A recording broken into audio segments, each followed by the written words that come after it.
before our very eyes, an unelected shadow government is conducting a hostile takeover of the federal government.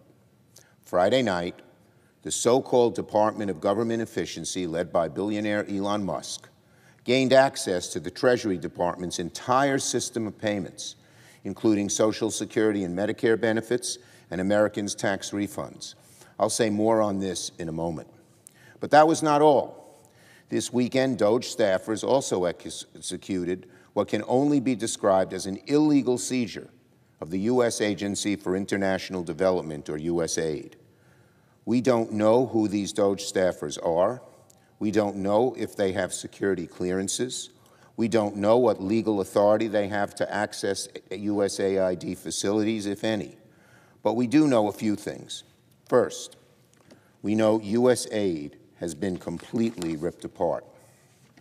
Its offices are closed, its contracts have been broken, funding for its programs, which protect American interests around the world, have been halted. And Secretary Rubio said in an interview that he's been named the acting administrator and that they are, quote, reviewing and potentially reorganizing USAID, unquote. But who's he kidding? There's virtually nothing left of USAID to review. Even the life-saving assistance he claims are exempt are not moving. Second, we know shutting down USAID puts American security in danger.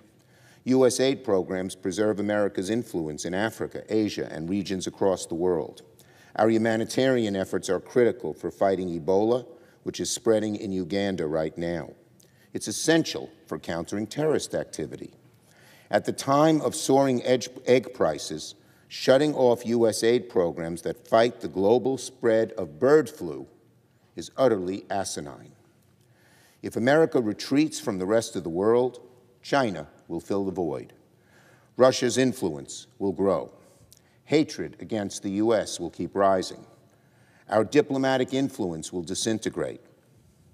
Third, we know that unilaterally closing USAID is illegal. Donald Trump does not have the authority to erase an independent agency created by Congress, nor can the Department of State absorb USAID, especially because now there's basically nothing left to absorb. We also know this is just the beginning.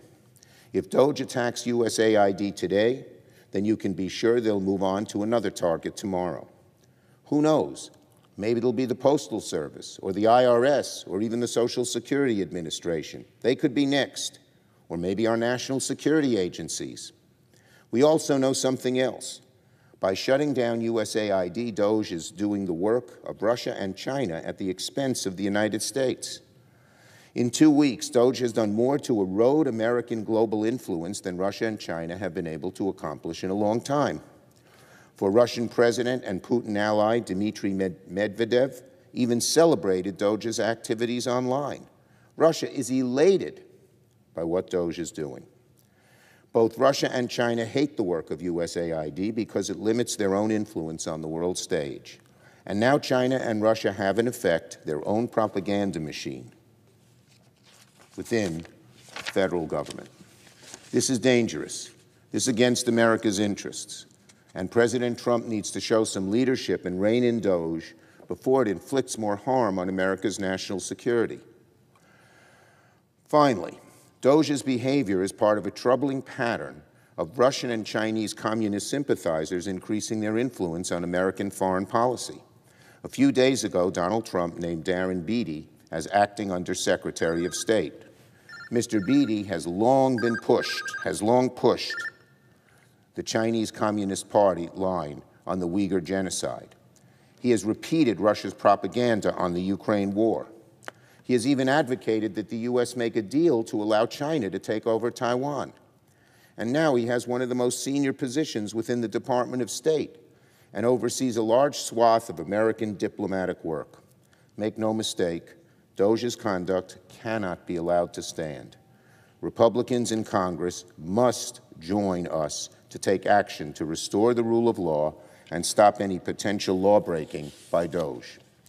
DOGE is spreading across the federal government like a virus, and it's American people who will pay the price when their benefits and payments are taken away.